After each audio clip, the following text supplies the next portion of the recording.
Nós não temos heróis no Girabola, por exemplo. Temos um Job que tem a carreira que tem. Já está há uns 10 anos ou mais. Exatamente, e é uma referência no nosso futebol. O Job podia ser um dos rostos, por exemplo, do Girabola. Temos um miúdo a despontar no 1º de agosto, que é o Zine. O Zine devia servir de inspiração para os miúdos que estão a vir agora, estás a ver? Temos um Depu no Sagrado da Esperança agora, que veio de uma equipa de baixo, fez uma época muito boa, teve uma ascensão, subiu, neste momento o melhor marcador disparado do Girabola, que pode bater o recorde do Gelson Dalla de 22 golos, já tem, acho que são 22, já tem 18 golos. Ou seja, temos elementos para fazer dessas figuras heróis. E nós tínhamos o parceiro perfeito, que era a ZAP. Falaste agora sobre a adesão das pessoas para o Girabola ter diminuído. Isso deve-se muito ao facto de já não haver transmissões dos jogos. Até uns anos atrás, essa altura em que falaste, 2017, 2018 e 2019, os jogos do Girabola passavam na ZAP, em exclusivo. E a qualidade de imagem era super. Top. Até dava vontade de ver os jogos, tá vendo? Mas não éramos só nós. Mesmo o pessoal que estava fora conseguia acompanhar o Girabola. Eu me lembro que quando a pandemia começou a sério e os campeonatos começaram a parar, um dos últimos campeonatos a parar foi o Girabola. E jornalistas portugueses, italianos e tal, não tinham matéria, eles assistiam Girabola porque era dos poucos campeonatos que estava a passar. Existe a primeira divisão, que é o Girabola, depois existe a segunda divisão e abaixo da segunda divisão está o campeonato provincial. Cada província tem o seu campeonato, são equipas locais, né, de cada província e tal, que competem entre si. O vencedor do campeonato provincial é que vai disputar a segunda divisão. Por exemplo, os campeonatos costumam ser ou devem terminar em dezembro, os provinciais. O que se quer fazer agora, com a introdução da Liga, é criar uma primeira divisão, depois uma segunda divisão também em formato Liga, e fala-se em terceira divisão. Mas não sei até que ponto isso é fazível, porque se na primeira divisão temos problemas como o do Quando Cubango Futebol Clube, imaginemos nas outras divisões. Temos agora no provincial equipas a saírem de Cabinda para o Soio, de barco. De chata até. De chata, até fui já generoso.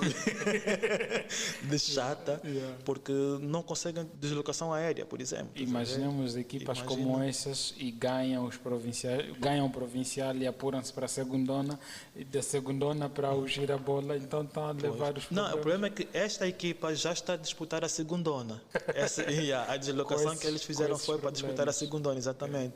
Uma equipa dessas ganha a segundona, vai para o Girabola, como é que fica? Há muita gente que ri quando digo isso e não percebe porquê, mas eu digo que o meu campo da nossa seleção estaria bem entregue ao Maestro e ao Domingos Andrade, que foram dois miúdos que tiveram no campeonato sub-17. Jogaram bem. E jogaram. O Domingos Andrade é um miúdo que com 17 anos era titular no Interclube. E jogava. É o miúdo que joga. Ele foi para o Sporting agora. Está jogando na equipa B do Sporting. Está lá. E o Maestro era da AFA, que até pouco tempo não estava a jogar, porque já atingiu o escalão sénior. E a AFA este ano não está a competir no escalão sénior. Não lhe deixava sair. Ninguém sabe ao certo o que é que se passava com o Maestro. Só o pessoal da AFA é que pode explicar. Sejam todos bem-vindos a mais uma edição do podcast Voices and Echo. Eu sou o Vicente Pax Tomás, o vosso host. Você está a ouvir o Voices and Echo Podcast. Neste podcast, você encontrará recursos, depoimentos, ferramentas e soluções que lhe serão úteis para a sua jornada. Contamos e partilhamos histórias reais e conectamos pessoas através do áudio. E desde já, agradeço-lhe por ouvir o episódio de hoje.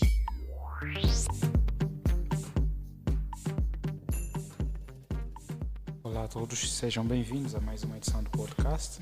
Eu sou Vicente Pax Tomás, o vosso host. Temos o prazer de conversar com o Avelino Chiaro, ele que vai poder nos esclarecer sobre o negócio de futebol. Para quem está a ouvir o podcast pela primeira vez, este é o podcast que fala sobre empreendedorismo, business, tecnologia e inovação e está focado propriamente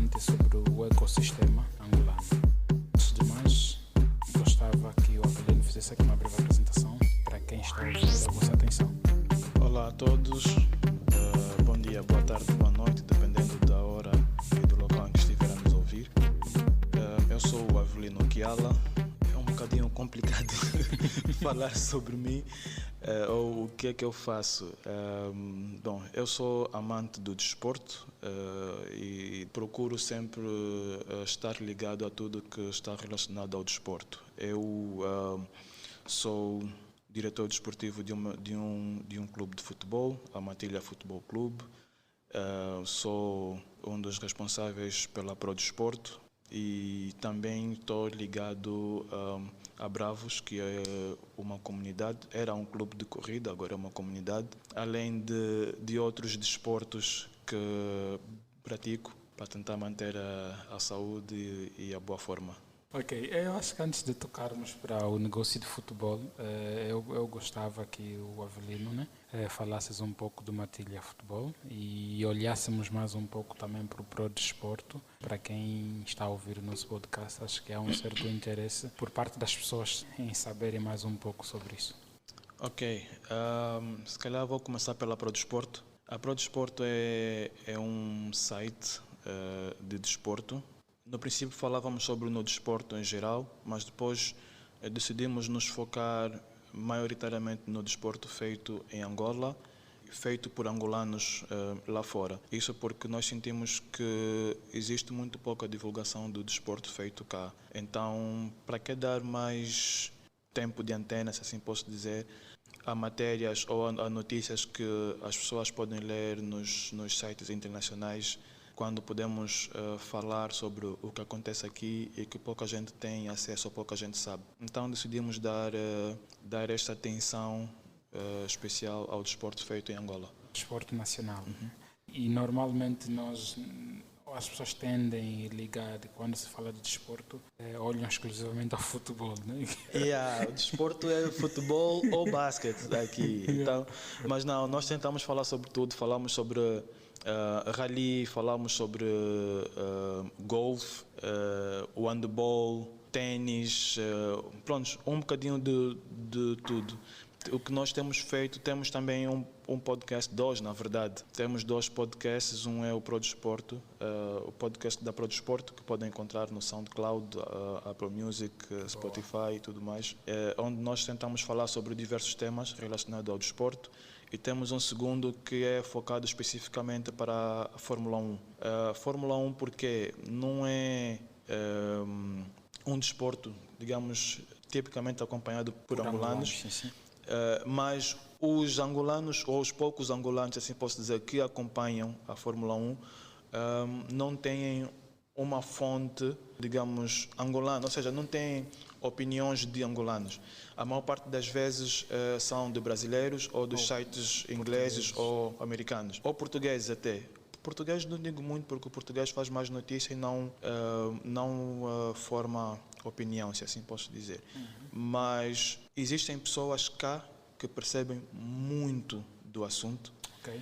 E achamos que seria fixe ter essas pessoas no podcast a explicarem como é que funcionam as coisas, porque é que aconteceu isso, porque é que aconteceu aquilo. Nós fizemos um podcast antes da corrida, onde fazemos as previsões, abrimos ao público, quem quer fazer perguntas pode fazer e o pessoal que está no painel responde as perguntas. E depois fazemos um dia depois da corrida, onde não damos abertura ao público de fazer perguntas, porque queremos nos focar inteiramente naquilo que aconteceu na corrida, tentar explicar ao máximo o que é que aconteceu. E é engraçado que temos tido feedbacks muito positivos de pessoas que dizem: fogo, não sabia que tinham angolanos que também falavam assim sobre Fórmula 1. Uau. Então, tem sido fixe, porque no princípio algumas pessoas ficam meio céticas, tipo, esse pessoal está a falar é porque é fã do fulano, do cicrano. Uhum. Mas depois vai ouvir a opinião dos especialistas americanos ou ingleses, comparam com as nossas e afinal há coerência. O pessoal percebe do que eles falam. Sabem do que estão a falar. E aos poucos essa comunidade tem estado a crescer e tem sido muito bom. Podem procurar no YouTube, Pit Stop, é o nome do nosso podcast, e vão encontrar lá umas 4 caras a falar sobre Fórmula 1 de forma amigável, porque nós tentamos sempre manter nos nossos podcasts, tanto da Pro Desporto como o Pit Stop, tentamos sempre manter aquele ambiente, tipo uma conversa de bar, estás a ver? Entre amigos, nada muito formal, estamos ali a rir, a comentar, a abusar-nos uns aos outros e tal. Então, essa é a parte fixe disso tudo. Pessoal, o link dos 2 podcasts estão neste episódio. Se estás a ouvir o episódio através da Apple, é muito mais fácil. Se for do Spotify ou Google Podcast, os links estão mesmo na descrição deste episódio. Agora, avançando para o Matilha. Matilha, pois. A Matilha Futebol Clube é uma equipa de futebol amadora que está este ano a competir no Campeonato Provincial Sénior de Futebol. Como eu disse, eu sou apaixonado pelo desporto e desde muito tempo procurei estar ligado ao desporto de diferentes formas, ou praticando ou na organização de eventos ou coisa parecida. E sempre particularmente gostei muito de futebol, ou gosto muito de futebol. Procurei sempre estudar um bocadinho sobre o tema. Sempre foi, estás a ver aquele sonho de criança, pronto, e dizer, um dia eu vou ter o meu clube de futebol, eu vou ter a minha equipa, mas é aquele sonho que, pronto, era só um sonho, estás a ver? Era só um sonho, não era algo que um dia pensei e vou concretizar isso. Com o passar do tempo, as coisas foram se encaminhando indiretamente para este caminho, sem eu dar conta, até que em 2020, finais de 2020, um dos jogadores dessa equipa, que agora é Matilha Futebol Clube, antes era Amigos, veio falar comigo e com o meu parceiro, o Walter Lobão, disse, olha, nós temos uma equipa de futebol que precisa de apoio, que vocês puderem ajudar, seria fixe. E, nós dissemos, em vez de ajudar com alguma coisa, tipo, sei lá, material, por que é que nós não pegamos isso? Eu disse, é uma coisa que eu sempre gostei de fazer. Jogava o Football Manager no computador e tal, não deve ser muito diferente disso. Então, pegamos, decidimos apostar na equipa, tiramos a equipa das competições do bairro, agora estão a competir de forma oficial na Associação Provincial de Futebol de Luanda. Temos a oportunidade de competir para participar na Taça de Angola, por exemplo, ou competir por apuramento por girabola. É algo que, por enquanto, não está nos nossos planos, por diferentes motivos. Primeiro temos que nos organizar melhor, depois... Achas que ainda não estão organizados? Não como eu queria. Ainda há algumas coisas que precisamos melhorar, tanto administrativamente como dentro do campo, por exemplo. Mas temos estado a dar passos importantes nisso. Começamos a competir esta época, é o nosso primeiro ano no campeonato provincial. Os meus jogadores sabem que é importante ganhar, todo mundo quer ganhar, mas para já o resultado para mim não é importante. Eu quero é que eles ganhem neste ano, ganhem experiência no campeonato, porque às vezes nós estamos a jogar na rua e achamos que somos os maiores, estás a ver? E quando vamos para uma competição a sério, vemos pessoas que vivem isso, dedicam-se mesmo a isso, e tu começas a pensar, afinal, os treinos que eu achava que fazia, que eram muito, ainda não é muito, preciso trabalhar um bocadinho mais, estás a ver? Okay. Então, eu acho que nós ainda podemos melhorar um bocadinho. Não estou preocupado com o resultado, como eu disse. Claro, quero ganhar e é importante ganhar. O que eu mais quero é que eles ganhem experiência para já, que aprendam com os erros, porque vamos cometer erros. Então, que aprendam com os erros, porque no próximo ano já vou cobrar mais deles. Okay. Já não vou aceitar os mesmos erros que cometemos esse ano. Os erros são para serem... É para nós aprendermos com eles. Todos os erros existem... lições que podemos tirar disso. Então espero que eles aprendam com essas lições e próximo ano então possamos começar, como se diz, a dar carga no provincial. Ok. Então, como nós estamos a falar mesmo provavelmente de negócios de futebol, é tão difícil constituir uma equipa de futebol em Angola? Não, do ponto de vista legal, assim, não é. Ok. Não é difícil constituir uma equipa. O que é difícil, na verdade, é manter a equipa. Okay. Tu podes constituir uma equipa do ponto de vista legal e tudo mais. Tens o nome, tens o logotipo, tens os jogadores, tens tudo criado. Mas agora, começar a suportar os custos dessa equipa, para manter a equipa, é que acaba por começar a ser o grande problema. E isso a todos os níveis. Nós estamos a ver o que se passou quando o Cubango foi futebol clube há pouco tempo, que os jogadores nem tinham o que comer e tudo mais. Mas isso acaba por acontecer não só na primeira divisão, ou seja, na primeira todo divisão escalão, é já nesse a caso. ponta do iceberg. Isso Ok. acontece em todos os escalões. Temos equipas no campeonato provincial que, por exemplo, pronto, o jogador vai para o campo, ele sabe que tem jogo no estádio 11 de novembro, por exemplo, o campo adjacente, ou no campo de São Paulo, ele vai para lá, encontra lá os seus companheiros, ou seja, o normal, acho eu, né? Pelo menos é a Sim, percepção que eu sim. tenho. E é o que eu faço com a minha equipa, tem um ponto de concentração, vão todos juntos até o campo. Tem aqueles que se calhar já vivem perto do campo, então pronto, vão já até lá, o que é normal. Mas eu vejo, por exemplo, muitas equipas que cada um vem do seu canto, se encontram lá, não sabem se o fulano vem ou não conseguem falar com ele. Crítico. Veio, joga, acabou o jogo, cada um vai embora, perderam o jogo, o presidente está chateado, ofende os jogadores e vai embora. Não dão água, não dão... É o que acontece nada. muito, Estás a ver? E às vezes eu levo água para os meus jogadores e vejo às vezes os jogadores das outras equipas a virem pedir água, que eu acho que é uma coisa que devia ser básico, né?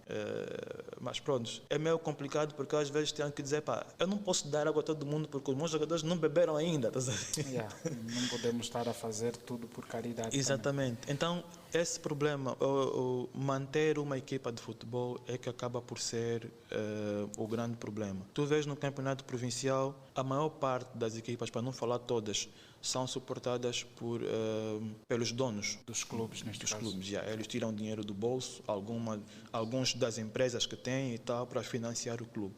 Acho que nós, se deixar continuar a falar, vamos matar o podcast.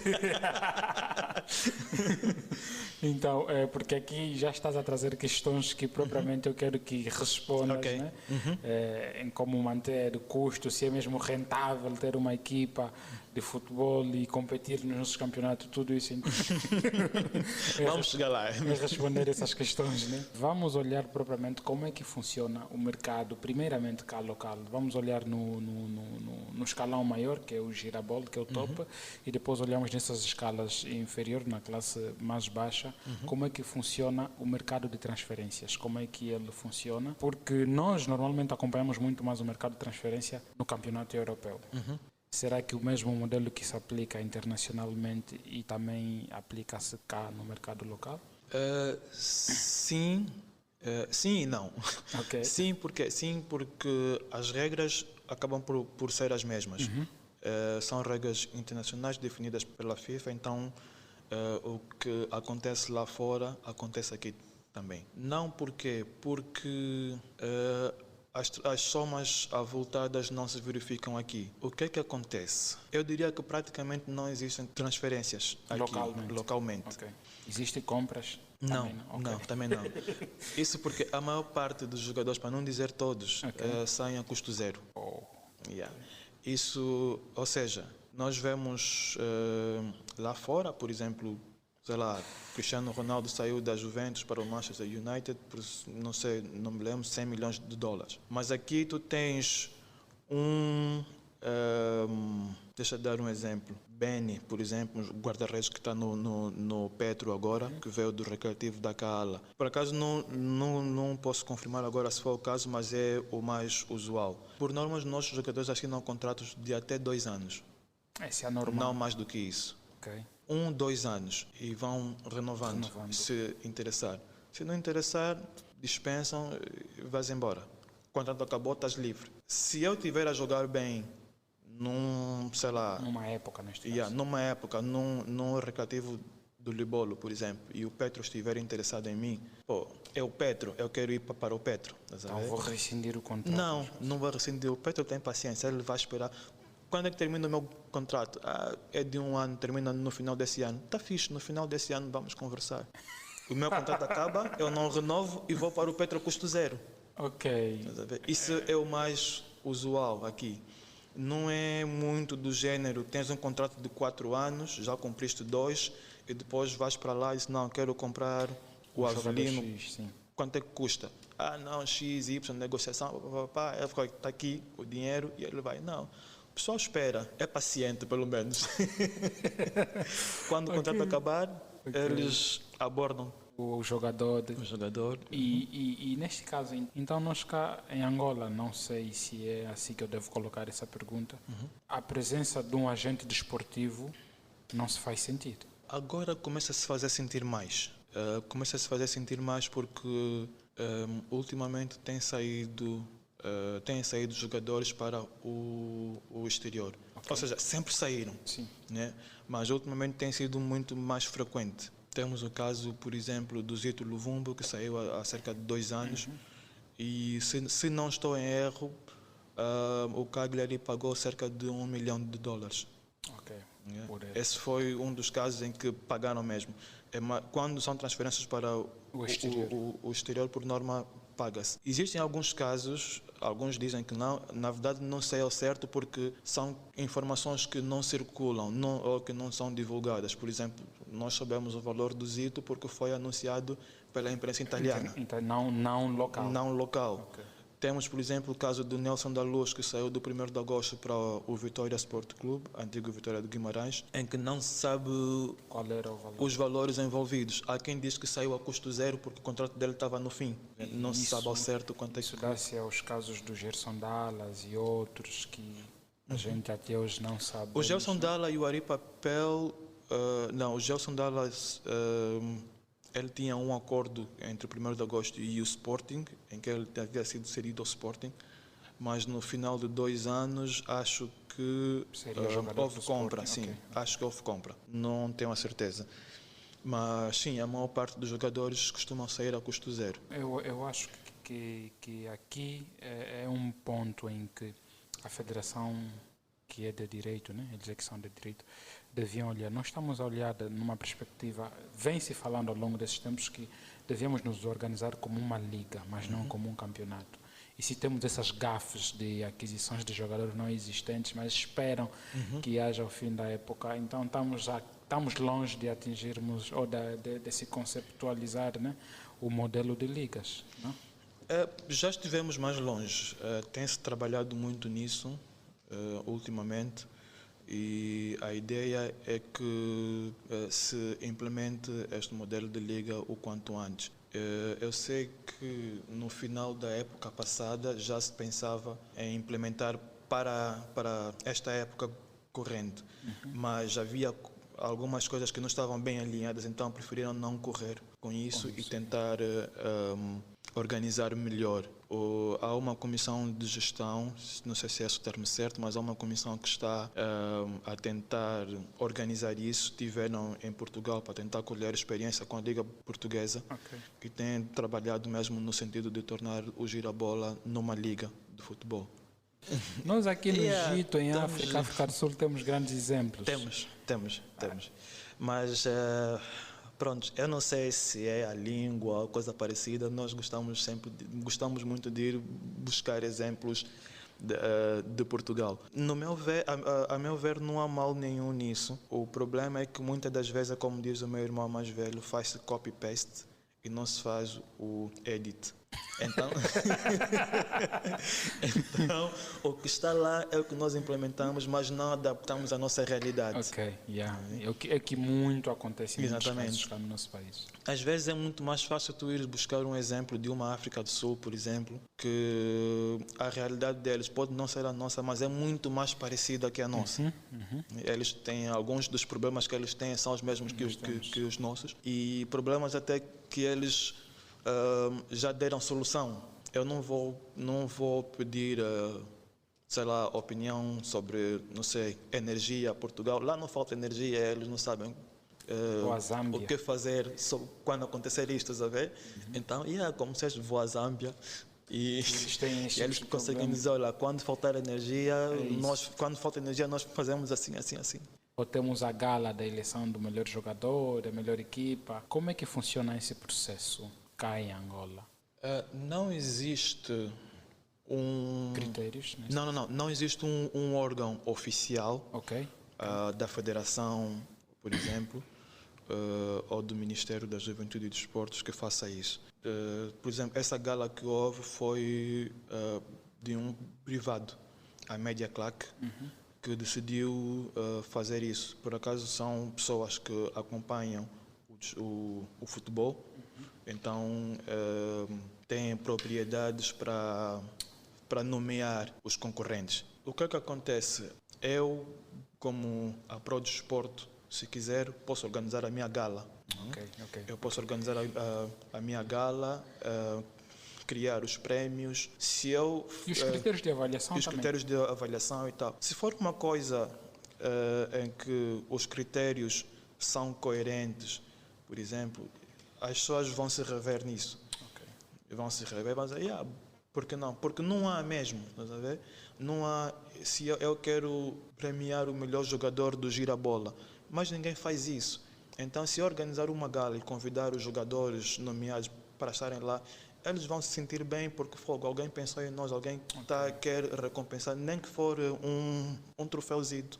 É um reconhecimento porque mais ninguém faz isso. Então, eles vão, acho eu, que terão muito gosto em se fazer presentes lá. E acho que isso aconteceu agora nessa gala da Media Club, que tiveram lá os jogadores das diferentes equipas. E foi bom porque os jogadores sentiram-se valorizados e esse tipo de iniciativas é sempre boa porque ajuda também ao público conhecer alguns jogadores. Há muita gente que já não acompanha o Girabola como acompanhava antes. E hoje tu veres um Depu a ser nomeado, tu conheces os jogadores do Petro de Girabola, do Petro do Agosto. Quem é esse Depu do Sagrada Esperança? Vais tentar procurar saber mais sobre ele. Por que é que está nomeado ali, por exemplo? Não é normal aparecer um jogador do Sagrada Esperança, de um Bravos do Maquis. Das equipas mesmo fora. Exatamente. Então, acaba por ser uma boa promoção também para os jogadores. E o que é que a gente tem estado a ver, né, nesses últimos tempos? Houve um momento em que o Girabola teve muita aderência do público. E acho que antes da Covid, porque o campeonato 2017, 2019 e 2018 foi um campeonato muito rígido. Eu acompanhei um momento em que a luta da Agosto e Petro, vice-campeão, nesse trio que o Dagosto conquistou ultimamente, né? Todo mundo estava a acompanhar o campeonato. Mas de lá para cá... Mas uma outra questão que eu tenho estado a ver, por exemplo, em alguns países de África, as empresas ligadas ao ramo de cerveja, ligadas ao ramo de gambling, como esses bets, as Premiers e outros, Zâmbia e África do Sul, eles já entraram ali, eles já conseguem patrocinar muitas dessas equipas, dão suporte. Mas nós aqui em Angola, a nossa realidade é diferente. O que há muito mais ainda são empresas do Estado a financiar ou a custear o orçamento de muitas das equipas do Girabola. Será que ainda vamos ter um Bet ou uma Bantu Bet a patrocinar as equipas locais ou mesmo até a Matilha, por exemplo? Esperamos que sim. Agora que falaste da Matilha, na verdade eu tenho uma carta preparada para enviar para a Premier Bet. Ok, manda para todos eles, não pode ser só para um, sabe? Mas o que é que acontece? Falaste agora sobre a adesão das pessoas para o Girabola ter diminuído. Isso deve-se muito ao facto de já não haver transmissões dos jogos. Okay. Até uns anos atrás, essa altura em que falaste, 2017, 2018 e 2019, os jogos do Girabola passavam na Zap, em exclusivo. E a qualidade de imagem era super. Top. Até dava vontade de ver os jogos, sabe? Mas não éramos só nós. Mesmo o pessoal que estava fora conseguia acompanhar o Girabola. Eu me lembro que quando a pandemia começou a sério e os campeonatos começaram a parar, um dos últimos campeonatos a parar foi o Girabola. E jornalistas portugueses, italianos e tal, não tinham matéria, eles assistiam Girabola porque era dos poucos campeonatos que estava a passar. Querendo ou não, a Zap dava esta visibilidade ao Girabola. Digo isso porque alguns deles acabaram por interagir comigo para querer saber mais sobre o Girabola. Então, quando a Zap para de passar o Girabola, o campeonato caiu muito. A visibilidade do campeonato caiu. Hoje, praticamente, temos que voltar aos tempos antigos que passava o resultado de um jogo ter que estar a ouvir a rádio. Então, isso prejudicou muito. Houve ali depois um consórcio entre a TPA e tal, decidiram que vão passar alguns jogos, mas é aquela coisa, passa um jogo por semana, mais ou menos, não sei se é isso, mas... Então, a falta de consistência também. Exatamente, a falta de consistência e de qualidade. Principalmente qualidade. Da imagem, qualidade da imagem. Falaste aqui sobre os patrocínios.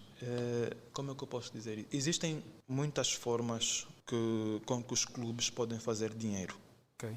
né? Falamos receitas dos jogos, venda de ingressos, no caso, os patrocínios, naming rights, tipo comprar a patente do nome do estádio, por exemplo, os direitos de transmissão e tudo mais. Mas a maior parte dessas coisas não se faz sentir no nosso futebol, por exemplo. Lá para fora isso é evidente. Isso é o conceito, digamos, universal. Mas quando trazes isso para a nossa realidade, não é bem assim. Os direitos de transmissão, por exemplo, lá está mais uma vez, aquele tipo de informação que tu não encontras em lado nenhum, é mais fofoca de bastidores. Tu tens uma Premier League que distribui, por exemplo, os direitos de transmissão de forma equitativa.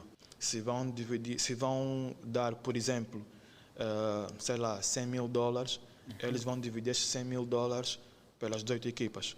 Quer dizer, dividem em 3 fases.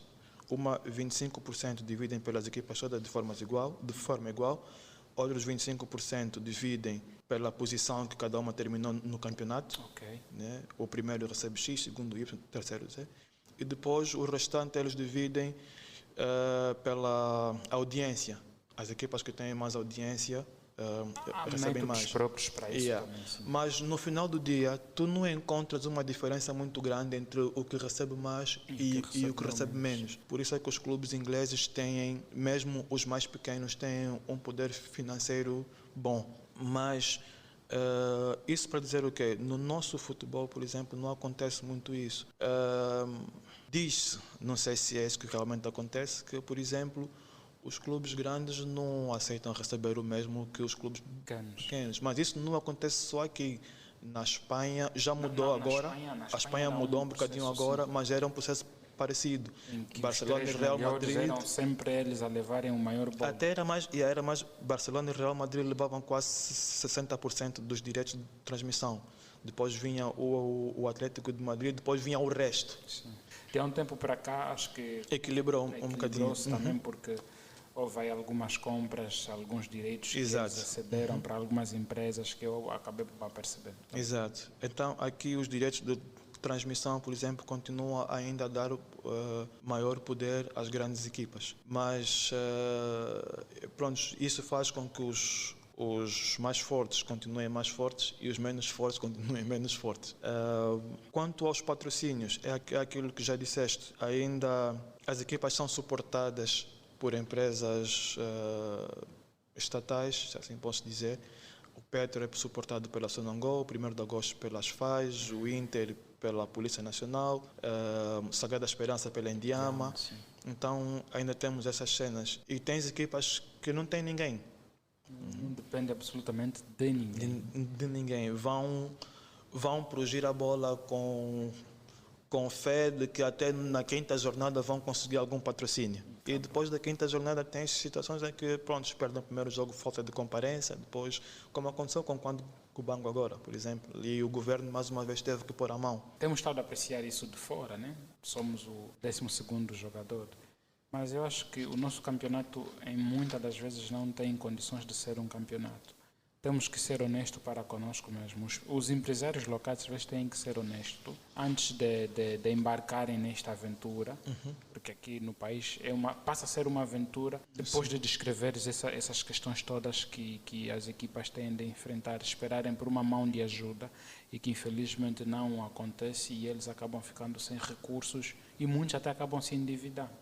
O problema é que não há nenhum incentivo a quem queira, por exemplo, apoiar o desporto. Se tu me disseres, por exemplo, pronto, eu não sei quanto é que as empresas pagam de imposto, as grandes empresas, mas tu se me disseres, ok, do valor que tu tens que me pagar do imposto, 10%, vou-te fazer um desconto de 10% se tu apoiares, por exemplo, uma equipa, ou sei lá, o desporto. Por exemplo, muitas empresas se calhar olhariam para ali, por quê? Porque eles vão ver que se calhar gasto menos aqui do que pagando ali. Eu, como Estado, se calhar perco um bocadinho, mas já não ponho a mão ali. O desporto fica entregue a outros. Eu acho que, e continuo a achar, que muitas das soluções que o país precisa não estão fora de Angola. Os nossos problemas a gente conhece e as nossas soluções também a gente conhece, mas infelizmente o pessoal que tem soluções não estão ligados com quem toma as decisões. Porque o que é que vai acontecer? O desporto, vou dizer o futebol no caso aqui, o futebol não é rentável para as empresas. Ao patrocinar uma equipa, a única coisa que eu ganho é visibilidade. Mais nada. E eu posso dar visibilidade à minha empresa de uma outra forma. E gastar menos. Exatamente, e gastando menos. Mas isso acontece por quê? Porque nós vemos nos outros países, na Inglaterra principalmente, que é o grande exemplo, o futebol é uma máquina de fazer dinheiro, é um negócio muito grande. O que é que o pessoal faz? E que nós podíamos fazer isso, mas não aproveitamos. Nós não temos heróis no Girabola, por exemplo. Temos um Job que tem a carreira que tem. Já está há uns 10 anos ou mais. Exatamente, e é uma referência no nosso futebol. O Job podia ser um dos rostos, por exemplo, do Girabola. Temos um miúdo a despontar no 1º de agosto, que é o Zine. O Zine devia servir de inspiração para os miúdos que estão a vir agora. Estás a ver? Temos um Depu no Sagrado da Esperança agora, que veio de uma equipa de baixo, fez uma época muito boa, teve uma ascensão, subiu, neste momento o melhor marcador disparado do Girabola, que pode bater o recorde do Gelson Dalla de 22 golos, acho que são 22, já tem 18 golos. Ou seja, temos elementos para fazer dessas figuras heróis. E nós tínhamos o parceiro perfeito, que era a ZAP, porque a ZAP, exatamente, eles próprios podiam fazer esse conteúdo e ir divulgando isso e tal. Mas tem um outdoor em Talatona, em frente à ZAP, a fazer publicidade de futebol, acho eu, não me lembro agora qual é a empresa. E a fotografia que está nesse outdoor é de um banco de imagens, desde que nós encontramos a $10 e tal pela internet. Paguem um jogador, façam uma sessão fotográfica, façam dele uma imagem. Todo mundo que olha para aquilo não sabe, esse é o fulano. E nós, principalmente, gostamos muito de associar as pessoas a uma imagem. Esse é, sei lá, como nós próprios dissemos, os nossos endereços, olha, chega ali, vais ver um portão vermelho na Rolô de X. E essas referências, e tu vais, não, esse é o fulano da publicidade. Essas pequenas referências é que nós não temos. Ou seja, se eu não tenho um jogador que é referência, que eu posso investir o meu dinheiro e sei que ele vai levar a minha marca longe, por exemplo, onde ele for, ele leva a minha marca. Então, não me interessa muito investir ali. Estou a pôr dinheiro ali só mesmo para apoiar, para o desporto não morrer, porque senão eu não ganho nada com isso. Temos noção ou sabemos qual é o jogador mais caro do Girabola atualmente? Ou, nesse caso, teríamos que estar a olhar no clube que tem o peso da massa salarial, né? Exatamente, mas lá está, é uma informação que não é divulgada. Ninguém sabe quanto é que os jogadores ganham, quanto é que o fulano ganha. No basquetebol andou-se a se especular até aos poucos, mas também não são informações... Exatamente. Mesmo no futebol houve um estudo feito há pouco tempo, acho que foi o ano passado, em que adiantaram ali alguns valores, mas ninguém sabe se é verdade ou não, então fica tudo muito subjetivo. Tudo às escondidas. Tudo às escondidas. Isso é uma coisa que não acontece só no futebol, isso é transversal.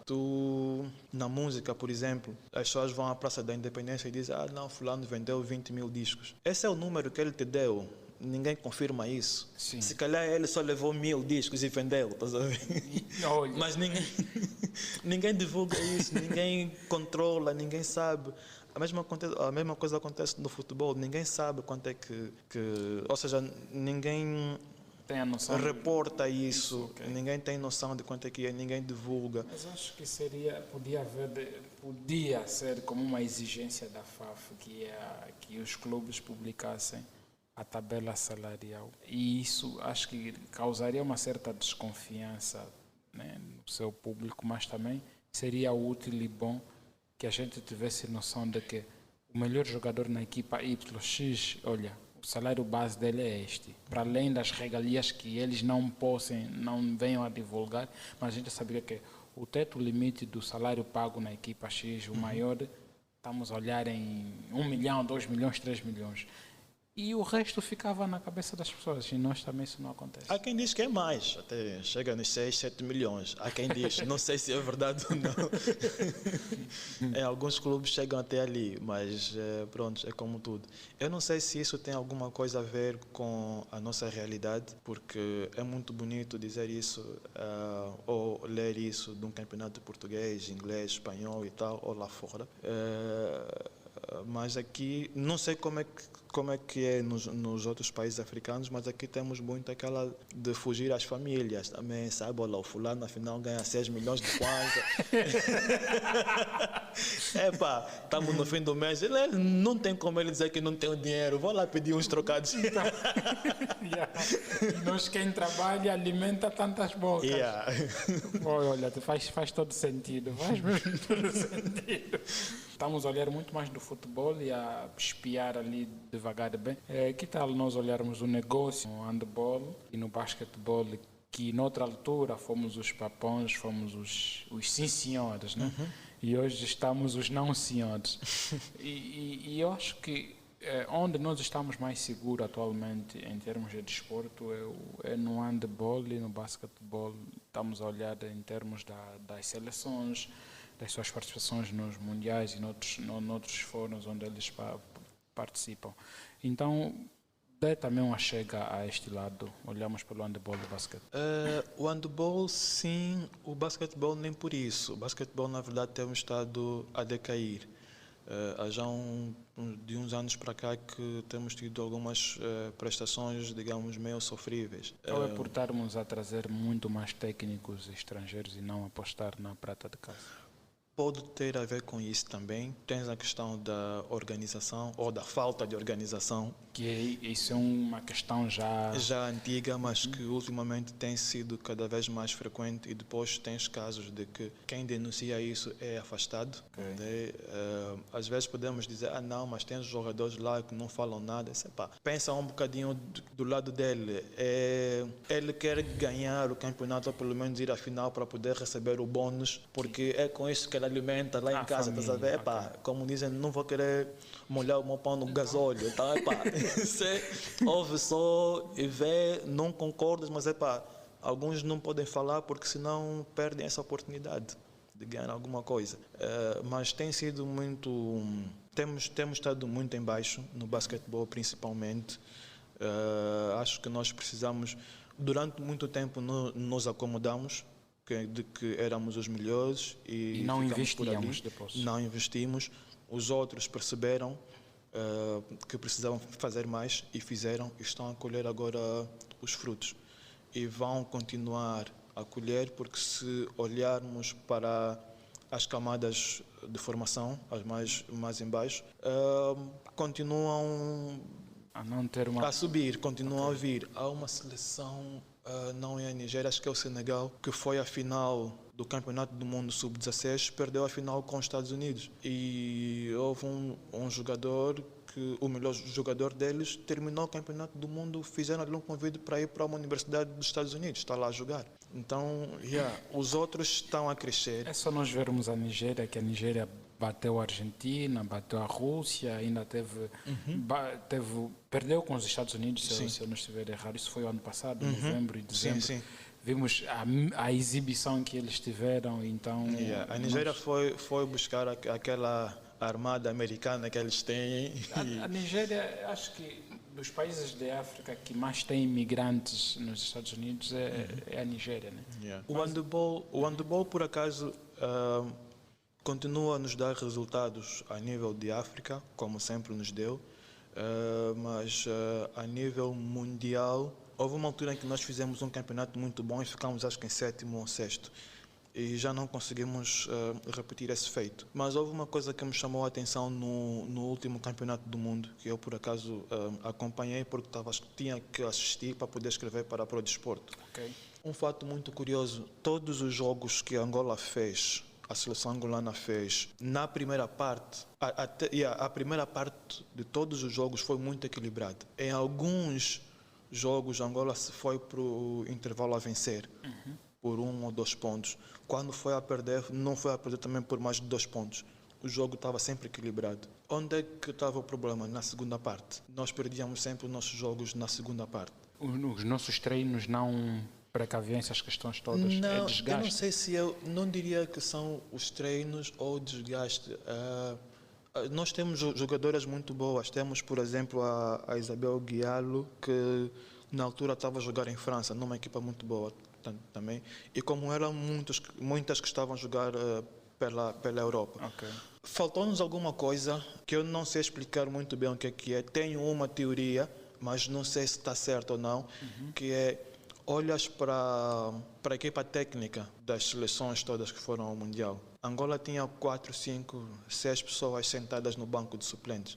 Técnico, adjunto, fisioterapeuta e tudo mais. As outras equipas tinham muitas pessoas. A maior parte delas eram estatísticos. E apercebia-me que, por exemplo, fora algumas jogadoras que são mesmo muito boas, conseguiam se desfazer da estratégia que foram montadas para lhes parar, deu uma impressão de que a primeira parte eles passavam a nos observar, iam para o intervalo, passavam as dicas ao treinador, olha, essa só chuta até da direita, aquela só corre assim, ele fecha ali, essa faz isso, aquela faz aquilo, estás a ver? Eles estão a estudar as nossas jogadoras. Quando vão para a segunda parte, tornam as coisas muito mais difíceis. Aquilo que eu fiz na primeira parte já não vai funcionar na segunda parte. Okay. Deixa de funcionar porque o adversário já marcou com essa jogada. Exatamente. E posso estar certo, como posso estar errado, mas foi a percepção com que eu fiquei. Não é? Eu acho que não deixas de ter razão quanto a esse teu ponto de vista. Podemos assim dizer que nós também não estamos a investir em cientistas do desporto.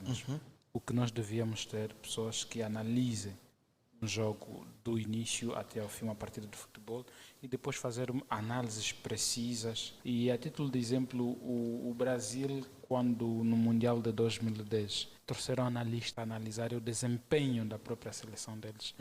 Por que fracassou? O mesmo modelo trouxeram para o Mundial que o Brasil havia realizado há tempos atrás também. Em 2014. É óbvio. Então, nós não estamos a investir para este lado. Não, sabe, essas pessoas existem. Okay. Eu fiz um curso na Federação Angolana de Futebol sobre análise de jogo. E a sala estava cheia. Foram 2 turmas, fizemos o primeiro e o segundo módulo e a sala estava cheia. Ou seja, existem muitos formados nesta área. Formados, ou seja, algumas das pessoas são académicos que estão na faculdade de desporto, acho eu.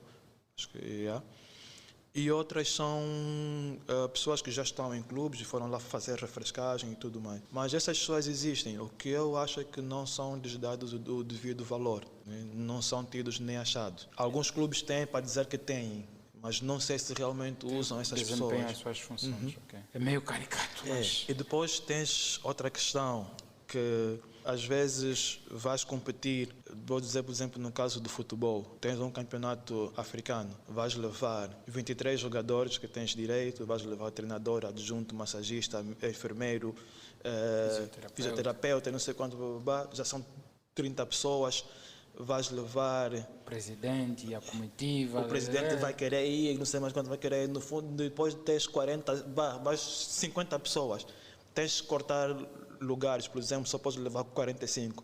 A primeira coisa que você vai olhar é estatístico, está aí para quê? Olha o objetivo dele, vai fazer o quê? Você fica, quem mais? Pode jogar sem estatístico? Podemos, então você fica. Enquanto que alguém que pode vos fazer com que ganhem. Porque assim, acho eu que é das primeiras funções que tu vais olhar para saber se vale a pena ir ou não. É para médico tem que ir, fulano tem que ir, estatístico precisa mesmo ir. Não precisa. Podemos jogar sem ele, então fica. Okay. Também tens isso. Há equipas, as seleções que não têm problema nenhum em levar, mas quando você tens um número limitado de pessoas, fica complicado. Okay. E a conversa está muito boa. Estamos a falar do mercado local do desporto, handebol, basquetebol. Eu não sei se perguntei tudo antes de nós subirmos para o campeonato da Europa ou para os clubes da Europa. Eu acredito que não tenha feito as perguntas necessárias sobre o campeonato local, né? Caso tenhas alguma questão a colocar, então estejas à vontade antes de nós falarmos do desporto internacional. Ok. Não, tem algo que eu, se calhar, gostaria de ajudar a esclarecer. Que ultimamente muita gente tem me perguntado como é que funciona a segunda divisão Local. angolana. Olha. E isso é um bocadinho preocupante, se assim posso dizer, porque não há nenhum local que explique às pessoas como é que funciona. Né? Foi preciso eu estar por dentro do campeonato provincial para perceber Como é que ele funciona? como é que ele funciona.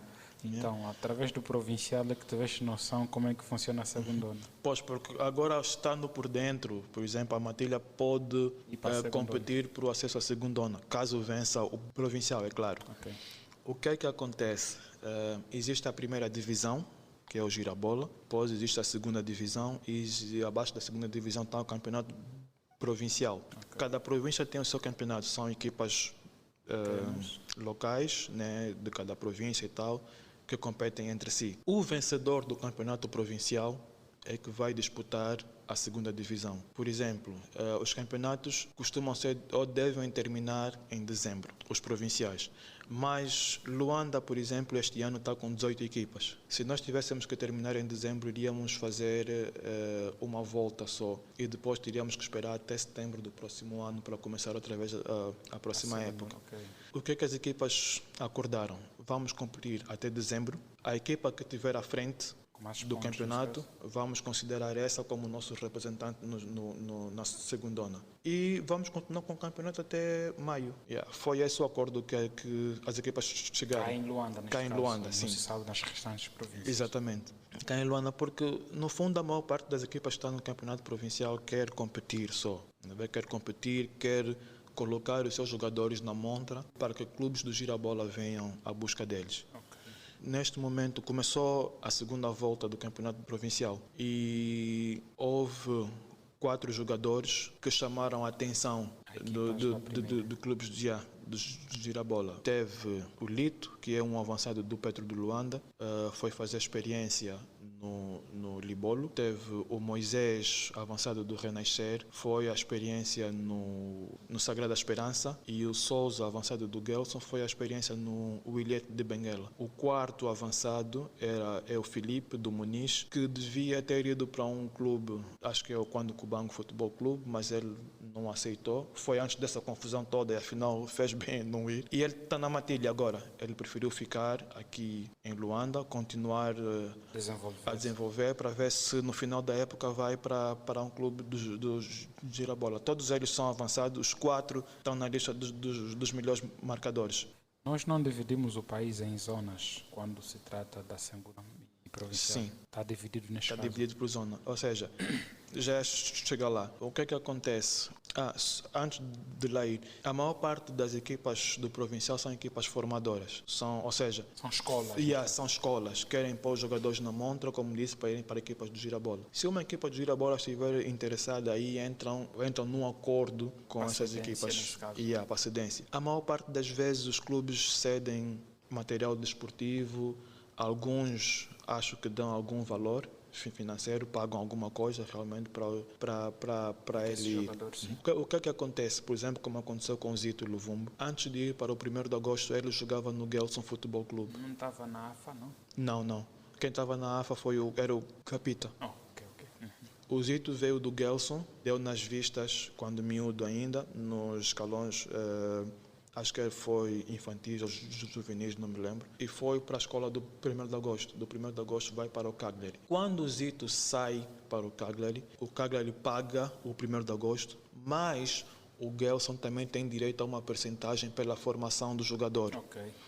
Todo jogador de futebol que é transferido, as equipas por onde ele passou até os 23 anos recebem uma percentagem dessa transferência. Do valor da compra. Por exemplo, o Cristiano Ronaldo, quando sai do Real Madrid para a Juventus paga 100 milhões pelo Cristiano Ronaldo ao Real Madrid. Desses 100 milhões, o Real Madrid tem que pagar uma percentagem ao Sporting e outra percentagem ao Manchester United, porque até os 23 anos ele ainda estava lá. Então, o Gelson ganha com a transferência do Zito. E é esse o sonho de muitos clubes. Okay. Ou seja, vou-lhe dar ao Petro, por exemplo, ele vai, amanhã dá nas vistas, vai para o para uma equipa europeia, quando eles pagarem, eu recebo alguma coisa. Okay. E sempre que ele sair de um sítio para o outro, até terminar a carreira dele, eu vou continuar a receber. Isso foi uma forma que a FIFA arranjou de valorizar a formação.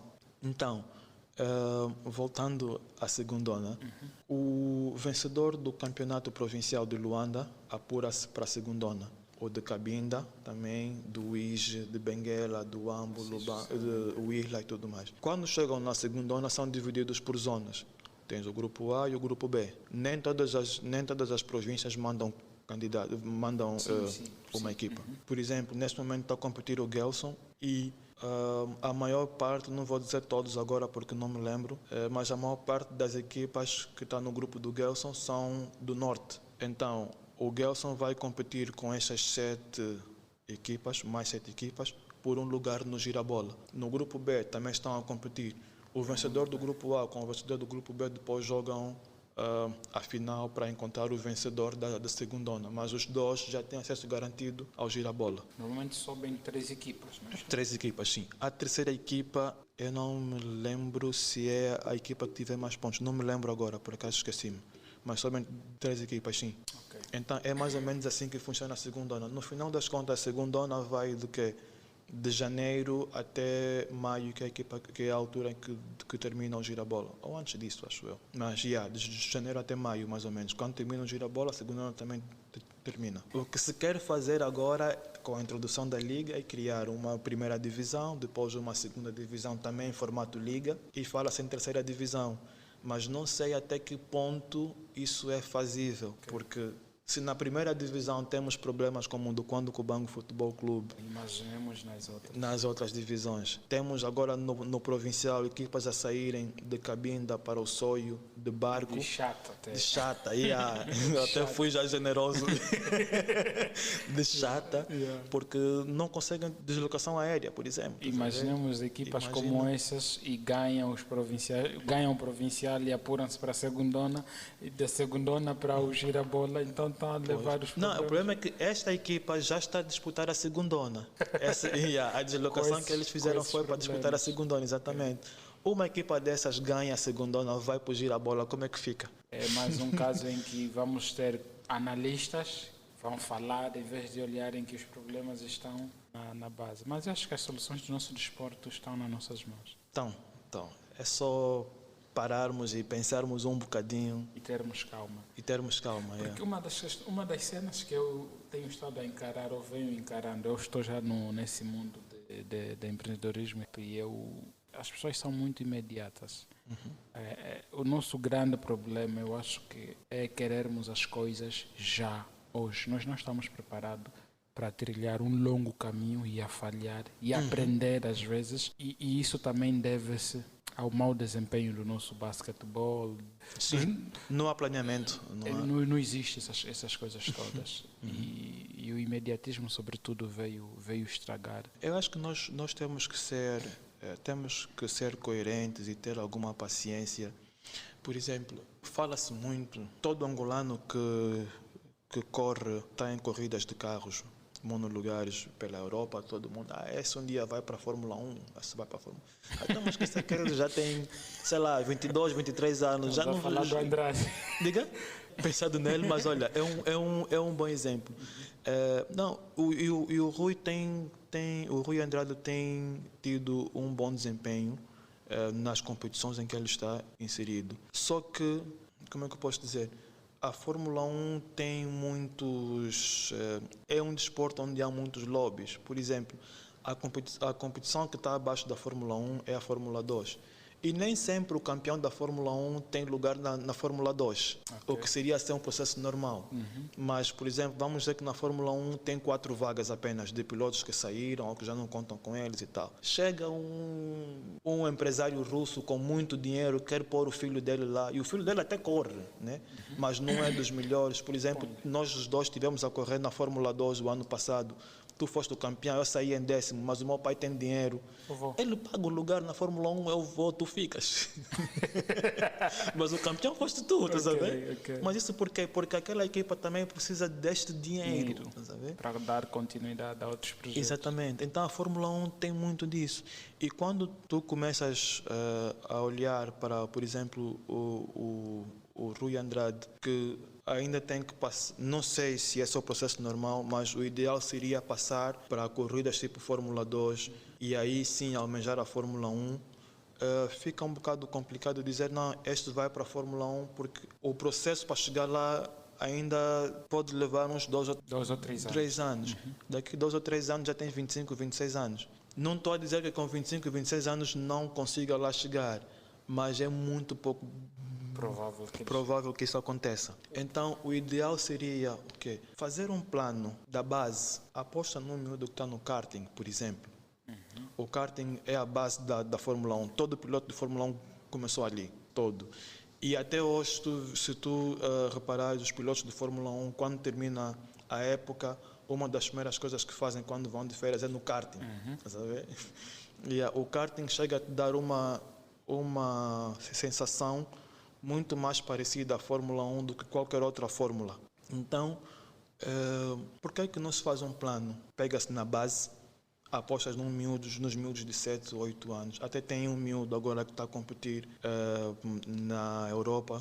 No ano passado ganhou uma corrida emblemática, tipo das mais famosas, de 92 pilotos, ele venceu a corrida, o Lourenço Campos. E tem feito um trabalho excelente lá. É só um exemplo, como ele, há muitos aqui no Campeonato Nacional de Karting. Tem muito miúdo bom aqui. Estamos a falar de miúdos de 7, 8, 9 anos. Pega nestes miúdos, investe nestes miúdos, vai subindo. Sim.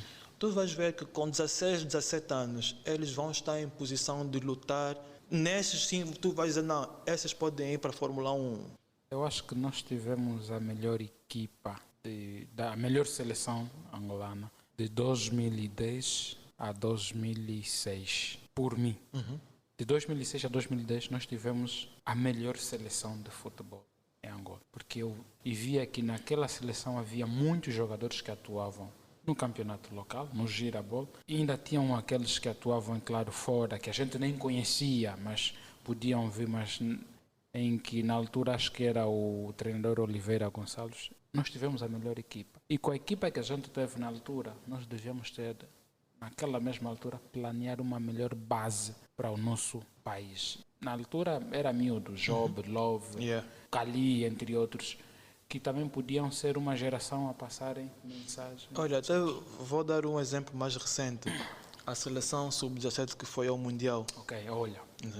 Nós tínhamos ali miúdos que podiam ter tido uma grande projeção e não foram aproveitados. Como eu posso dizer, a evolução natural das coisas seria ir enquadrando aqueles miúdos na seleção nacional agora. Há muita gente que ri quando digo isso e não percebe porquê, mas eu digo que o meio campo da nossa seleção estaria bem entregue ao Maestro e ao Domingos Andrade, que foram 2 miúdos que tiveram no campeonato sub-17. Jogaram bem. E jogaram. O Domingos Andrade é um miúdo que com 17 anos era titular no Interclube. E jogava. É o miúdo que joga. Ele foi para o Sporting agora, está jogando na equipa B do Sporting. Está lá. E o Maestro era da AFA, que até pouco tempo não estava a jogar, porque já atingiu o escalão sénior, e a AFA este ano não está a competir no escalão sénior, não lhe deixava sair. Ninguém sabe ao certo o que é que se passava com o Maestro, só o pessoal da AFA é que pode explicar, mas dizia-se que ele tinha um acordo com uma equipa espanhola, que depois acabou por não acontecer por causa do Covid e ficou aqui e tal, mas pronto, lá finalmente conseguiu sair. Está no Estrela da Amadora agora. Pronto, não é um clube que podia dar-lhe uma maior visibilidade. Não, até diria, não é um clube que eu esperava que ele fosse, nada sem querer desrespeitar o Estrela da Amadora, mas eu achava que ele podia ir para uma equipa muito mais alta, muito maior. Mas pronto, foi o que apareceu e acredito que ele vai, o Estrela da Amadora vai conseguir dar o passo seguinte. Mas são jogadores que deviam estar a ser inseridos aos poucos na seleção. O Zito Luvumbo, o Zine, o Domingos Andrade, o Maestro, tem um outro central, esqueci-me o nome dele, que era do Petro, e como eles há muitos. Claro que não iam ser, poderiam não estar lá todos e também podia-se fazer aquele mix entre os novos e os antigos, mas é importante que estes miúdos comecem já a ter aquela experiência de aprender com os mais velhos e não sei quantos, sabe? Para quando for a vez deles de assumir a seleção, já não entre mais, tipo, como se diz, a tremer. E já estão ali entregues. Já, yeah. Tirares o cascolo, olha, toma, leva. Yeah, agora é a tua vez. Mas vamos continuar, né? Ok, então vamos olhar brevemente para o campeonato português, né? E vamos andar pelas melhores ligas da Europa, resumidamente, e vamos olhar o método que a FIFA, France Football, como é que eles usam para classificar o melhor jogador do mundo, para entregar a bola e para nós olhar também como é que é avaliado o melhor clube do mundo, que isso existe, o melhor plantel do mundo, ou a equipa com plantel mais cara, como é que é feito essas questões todas. Então, bora lá. Olhamos agora pelo campeonato português, o Sporting está em dia. O Sporting está bem entregue. Houve uma altura em que balançou aí um bocadinho, perdeu terreno para o Porto, mas acho que já conseguiu recuperar. Está de volta às vitórias e às boas exibições. Continua a ser um forte candidato ao título. Pronto, quem diria que nós estaríamos aqui a falar dessa forma do Sporting? Nada, os sportinguistas que me desculpem, mas é só porque durante muito tempo o Sporting, pronto, foi aquela equipa que foi muito alvo de chacota e tudo mais, né? Mas lá conseguiram se reerguer e hoje estão a fazer valer o seu nome. O Porto é que perdeu um grande jogador, que é o Luís Dias, foi para o Liverpool, que era sem dúvidas o melhor jogador, não só do Porto, como da Liga Portuguesa, na minha opinião. E acho até que essa opinião é generalizada, mas e eu não sei se o Porto vai conseguir terminar o campeonato na liderança sem o Luís Dias. Acho que é um jogador que faz a diferença totalmente e que daria um jeito enorme ao Porto. É daqueles que consegue desbloquear um jogo que estava amarrado. Mas pronto, vamos ver. E pronto, temos o Benfica que está com seus problemas. Com seus problemas, depois do despedimento de Jorge Jesus, já não consegue se encontrar, tem tido muitas dificuldades para vencer jogos. Pronto, não sei como é que vai conseguir, como é que vai sair. Estou curioso para saber como é que vai sair na Liga dos Campeões. Pronto, esses são os três grandes, né? Acho que é o... Pronto, assim, agora não dá para falar da Liga Portuguesa sem falar do Vitória.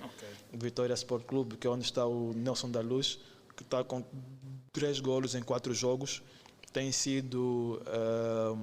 Nelson da Luz acho que tem tido aquela estrelinha da sorte e eu particularmente fico muito feliz por ele, porque acho que é um jogador que tem se dedicado e o trabalho começou a recompensar agora. Além de trabalhar muito, é importante ter aquela estrelinha da sorte e acho que ele está com isso agora. No último jogo marcou o golo da vitória no último minuto e tem sido um jogador a ter em conta. Está a se superar cada vez mais. Está, definitivamente. é daqueles jogadores que às vezes tu vês e muitas das vezes não se percebe um jogador que foi titular aqui no 1º de agosto, num Petro, jogava muito, mas chega lá, vai para a equipa B, não joga, não é convocado, as pessoas não percebem o porquê. Tem muito a ver com a adaptação, um estilo de futebol que nós encontramos lá. O que se pratica aqui não é o que se encontra lá e muitos dos nossos jogadores, não estou a dizer que seja o caso dele, mas estou a generalizar, muitos dos nossos jogadores têm problemas de interpretar a tática, porque a maior parte deles, hoje já não acontece tanto isso, mas a maior parte deles sai, por exemplo, da rua, do bairro, vai para o profissional, é craque no bairro, vai no profissional, continua e mantém o nível lá, finta, joga, marca e tal, mas quando vais para uma Europa, ali isso não interessa.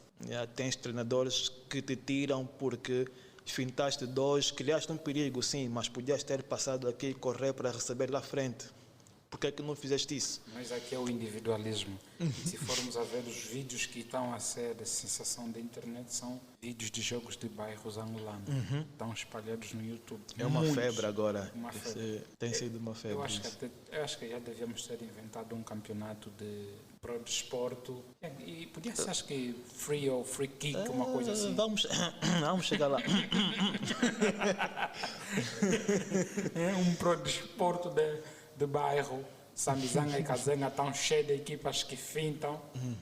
Daria jeito. Eu, por acaso, tenho que fazer uma visita nesses bairros, nesses campos, mas é algo que, por acaso, já se pensou e pronto. Só posso dizer que já pensamos nisso. Ok, vai ser algo para breve. Ok, então, olhamos, tocamos na Liga Portuguesa, entre aspas, né? Olhamos um pouquinho das equipas que a gente acha que estão a ir onde estão a ir.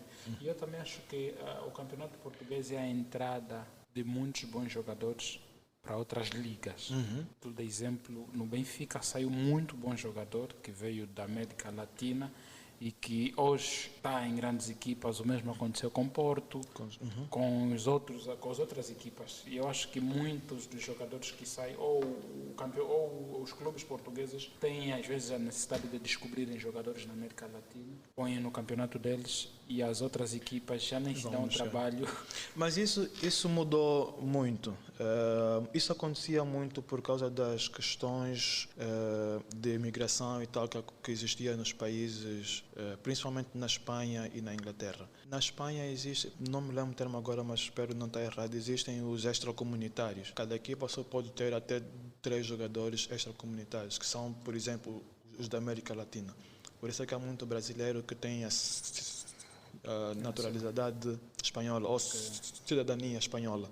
Casam-se. Porque, ou isso, ou depois de viver lá, por exemplo, 5 anos, o próprio clube te oferece isso. Para tu seres inscrito como espanhol e libertares um espaço para eles inscreverem outro. Mas isso mudou um bocadinho agora. Naquela altura, eles não faziam isso. Mesmo os ingleses até hoje não conseguem fazer isso. Até hoje têm essa dificuldade. Porque se tu vens de um campeonato ou de um país, diria, de baixo, entre essa baixo gabarito, eles têm lá uma classificação para isso. Se tu estás naquela lista de países, vou dizer de segundo escalão, por exemplo, tu tens que ter um mínimo de jogos pela seleção para que tu recebas uma licença para jogar na Inglaterra. Então eles não conseguem ir buscar diretamente no Brasil ou numa Espanha, ou numa Argentina, por exemplo. Então o que acontecia? Os portugueses, sabendo disso, iam comprar, punham em Portugal, jogavam lá, eles punham jogadores na montra, depois de uma altura ganhavam cidadania europeia e dali podem ser vendidos.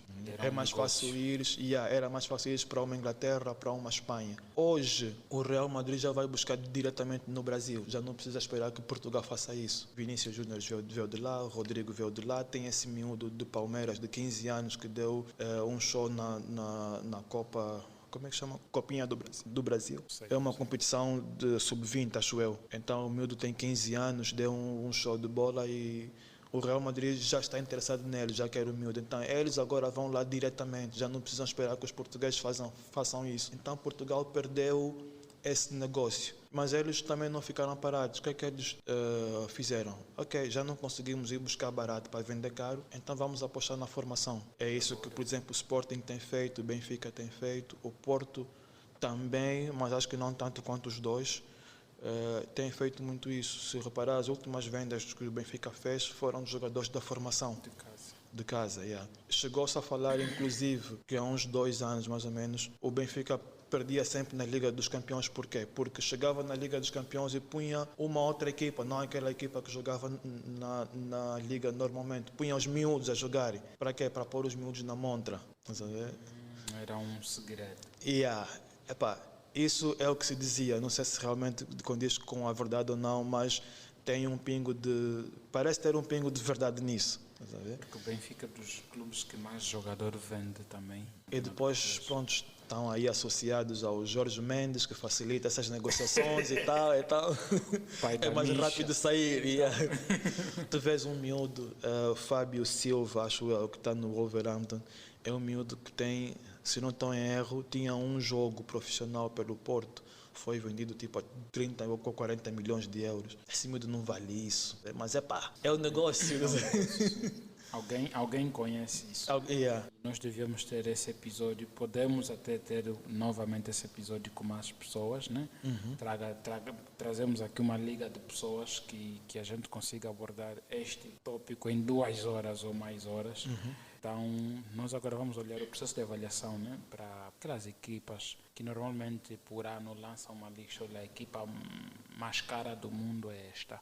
Como é que estas avaliações é feitas? É feita do mesmo modelo em que você falou sobre o campeonato local para a eleição de jogadores locais, um privado, por exemplo, a criar seus critérios e métodos? Não, a avaliação, na verdade, da equipa mais cara ou do plantel mais caro tem a ver com o valor de cada jogador, por exemplo. Ou seja, como é que eu posso dizer? Pegas no plantel de uma equipa, por exemplo, no plantel do Benfica, e vais ver o valor de cada jogador. Faz a soma desses valores e vais encontrar a equipa mais cara. Agora, isso é uma coisa que o valor de cada jogador não é muito algo, como é que eu posso dizer? Tem uma empresa nesse momento que é a Transfer Market, que é muito conceituada e todo mundo usa eles como referência. Então, se o Transfer Market diz que tu vales 8 milhões, por exemplo, todo mundo acredita, são 8 milhões, porque eles têm lá um método de avaliação, têm os seus critérios que não são divulgados, são internos, mas parece não, mas tem muita credibilidade. Então é mais ou menos por aí. Por exemplo, ainda há dias estávamos a ter esse debate num grupo que as pessoas diziam que não, como é que na altura em que estava em Portugal o João Félix valia mais que o Bruno Fernandes, e o Bruno Fernandes até era indiscutivelmente o melhor jogador da liga.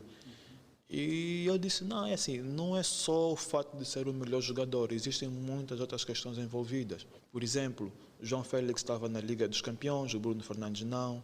O João Félix é muito mais jovem, tem maior margem de progressão. Ou seja, a comparação não é descabida, porque o Bruno Fernandes poderia ser, era o melhor jogador, sim, mas o João Félix não estava longe disso. Então, a distância não era muita, por exemplo. E existem muitos fatores à volta disso. Se é propenso a lesões ou não. Já falei da idade, golos marcados. Tudo isso conta. Agora, eu acho que vamos ainda falar brevemente de um dos maiores flops da nossa atualidade, que é o Barcelona. O que aconteceu com o Barcelona para estar como está? Com um plantel, porque podemos dizer que o Barcelona encontra-se como uma equipa desmanchada, primeiramente, e eu acho que, não sei qual é a sua opinião, vou querer ouvir a sua opinião. Eu até agora continuo a achar que o maior erro do Barcelona é ter ido na competição de vender o Neymar a um valor tão alto e ter achado que podia comprar o Coutinho, o Dembélé, a valores altos também. Eu acho que foi o negócio errado do Barcelona com Bartolomeu, onde começou a barricada deles, mas não sei qual é a sua opinião. Não, é mais ou menos por aí. O que aconteceu com o Barcelona, na verdade, resumindo, foi má gestão. O Bartomeu fez uma gestão ali muito estranha e que por acaso está a ser investigado, porque houve muitos negócios que passaram por ali que não havia muita explicação, mas foi mais ou menos isso, foi má gestão. Vendeu-se o Neymar a um valor alto, foi-se buscar outros jogadores também com valores altos, como tu disseste bem, e com salários muito altos. Por exemplo, tu vendes um Neymar que ganhava muito e depois compra 2 jogadores que também ganham muito, os dois. Então, começas a ter... Chegou uma altura em que a folha salarial do Barcelona começou a gritar, porque já não estava a dar para suportar aquilo. Alguns jogadores aceitaram reduzir os seus salários, mas outros nem por isso, como um Tite, por exemplo. eu não quero reduzir o meu salário e não sou obrigado a fazer isso. E é um jogador que nem sequer joga porque ultimamente tem passado a maior parte do tempo lesionado, mas ele viu naquilo a oportunidade da vida dele. Eu já não vou receber esse dinheiro em outro sítio, então não vou reduzir o meu salário, desculpa. Fizeram má gestão, isso não é comigo. Isso não é, eu não tenho nada a ver com isso. E isso, pronto, aguentou-se isso durante muito tempo e depois começou a cair ao ponto do Barcelona não ter condições para inscrever o Messi. Tipo, mesmo que o Messi aceitasse jogar de graça sem receber valor, o Barcelona não tinha condições financeiras para isso. Então, chegou onde chegou. Chegou onde chegou. Foi mesmo má gestão. O atual, o Laporta, está a tentar corrigir isso, mas é uma coisa que não vai ser tão fácil assim. Não vai ser tão fácil. Ele tem uma trajetória. Eu acho que o que ele tem estado a dizer, né, que o Chevas também diz, deem a oportunidade da equipa, deem a oportunidade ao Barcelona se encontrar. Deem-lhe mais 2 anos, pelo menos. É o que ele está aí a dizer pelos contactos que ele está a fazer. Mas se agora olharmos na última janela que fechou pelo plantel que o Barcelona trouxe, voltamos a recair na questão salarial. O tipo de jogador que ele trouxe e o tipo de salário que esses jogadores também vão acabar ter. Não, é engraçado que, por acaso, em termos financeiros, eles fizeram bons negócios.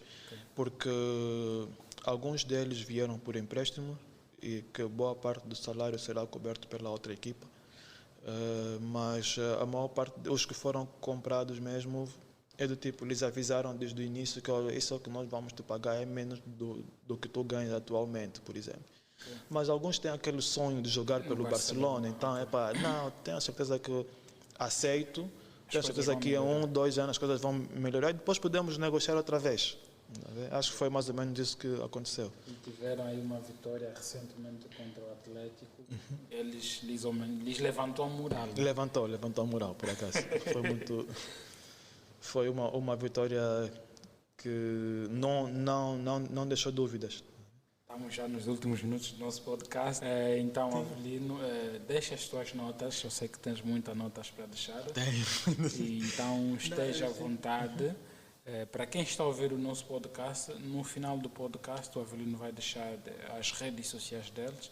Ele, como já falou do ProduSport, já falou da Matilha e também vai falar onde, caso alguém tenha interesse de dar continuidade a esta conversa do podcast, no off ou noutros locais, então podem segui-lo no Twitter, nas redes sociais dele. Na verdade, ia falar sobre, e acho que era um dos pontos que tinha na conversa, que era comparar os campeonatos africano, Egito, Congo e Angola. Isso porque muita gente tem, e é uma cena que, como eu posso dizer, é uma cena que muita gente pôs na cabeça, não, o campeonato angolano é muito fraco, fraco não sei quantos e tal. Nós temos falado isso, que nós somos fracos, é quando a gente vai jogar para a Taça CAF e a gente nem consegue se apurar para outra fase. Sim, existem muitas formas de analisar isso. Mas eu prefiro, se calhar, em vez de analisar assim, prefiro olhar para a competitividade de cada liga. Okay. Dizer qual é a melhor liga, não sei quantos, acho que isso é muito subjetivo e cada um pode dar a sua opinião. Mas eu peguei, por exemplo, nesses campeonatos que tu citaste, o sul-africano, o egípcio e o congolês, e comparei com o campeonato angolano. Okay. Ou seja, existem 3 formas de analisar a competitividade de uma liga. Uma delas é pela pontuação, a segunda por resultados e a terceira por golos. A pontuação, o que é que eu faço? Vou comparar a pontuação por exemplo, tem 2 pontos.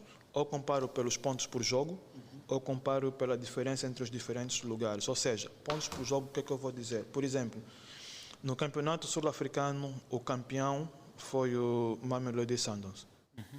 Sundowns, acho que é assim que se pronuncia. E é o que fazes o número de pontos a dividir pelo número de jogos. Okay. E o Mamelodi teve um coeficiente de 2,33 pontos por jogo. o Zamalek teve 2,35 pontos por jogo, que foi o campeão egípcio. O campeão do Congo foi o TP Mazembe, teve 2,30 pontos por jogo. Isso foi no ano passado. E o Sagrado da Esperança teve 2,33 pontos por jogo. Isso quer dizer o quê? Que, olhando para esses coeficientes, eu digo que o campeonato congolês, por exemplo, é menos competitivo e o campeonato egípcio acaba por ser...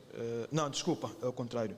O campeonato egípcio, com 2,35 pontos por jogo, é menos competitivo porque... e o campeonato congolês acaba por ser o mais competitivo com 2,30. Por quê? Porque, digamos, quanto maior o coeficiente, vou dizer que é mais fácil ganhar os jogos, assim posso dizer. Né? Ou seja, ele precisa de 2,35 pontos, assim posso dizer, para ganhar um jogo. Não sei se estou a explicar isso da melhor forma, mas é mais ou menos por aí. Ou então, pronto, podemos olhar para uma outra cena. Vamos comparar os pontos do campeão em relação ao segundo, em relação ao quinto e em relação ao último. Por exemplo, na África do Sul, a diferença entre o primeiro e o segundo foi 13 pontos. Uma grande diferença. No Egito foi de 4 pontos. No Congo e Angola foi de 3 pontos.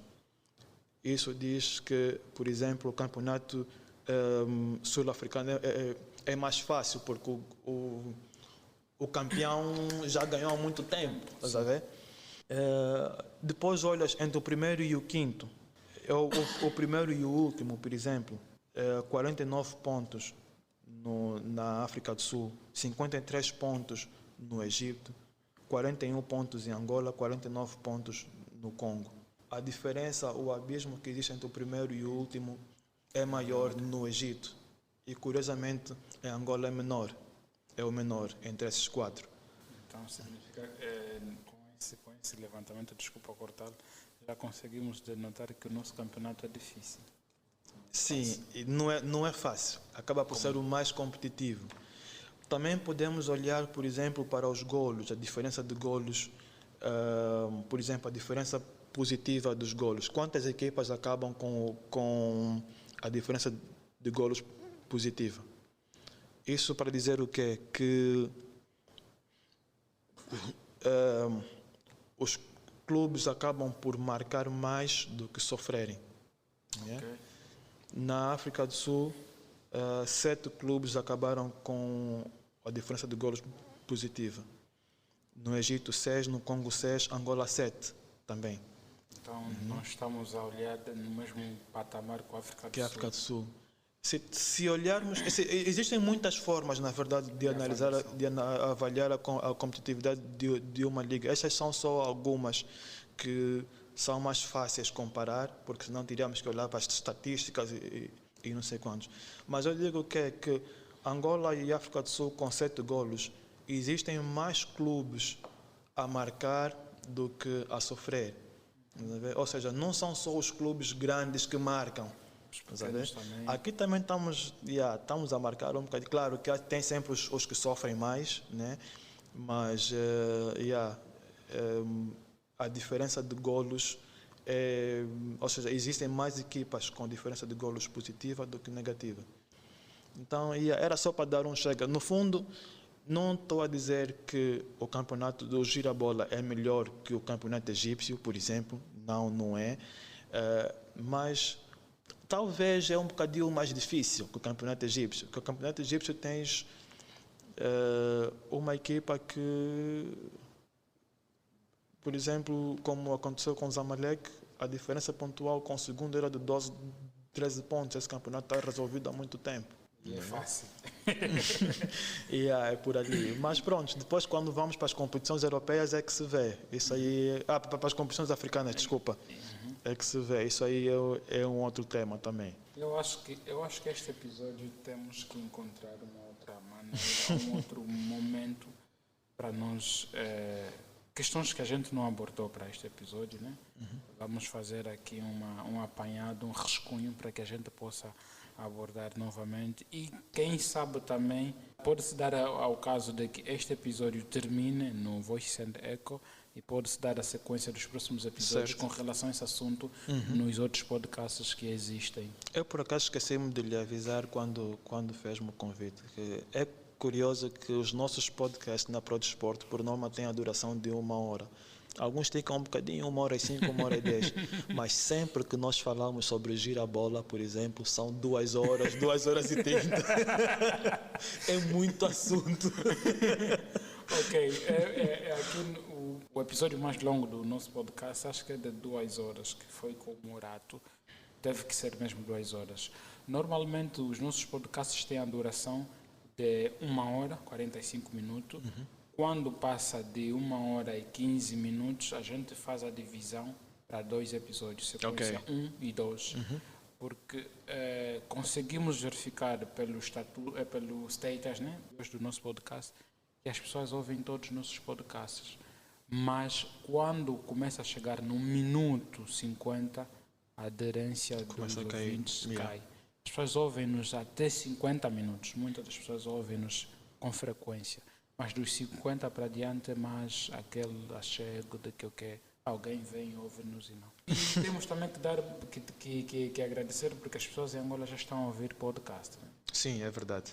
Antigamente era uma coisa do outro mundo. Posso já aqui anunciar que no dia 27 de dezembro fui aceito na Academia do Podcast. Hein? Acho que sou o único angolano.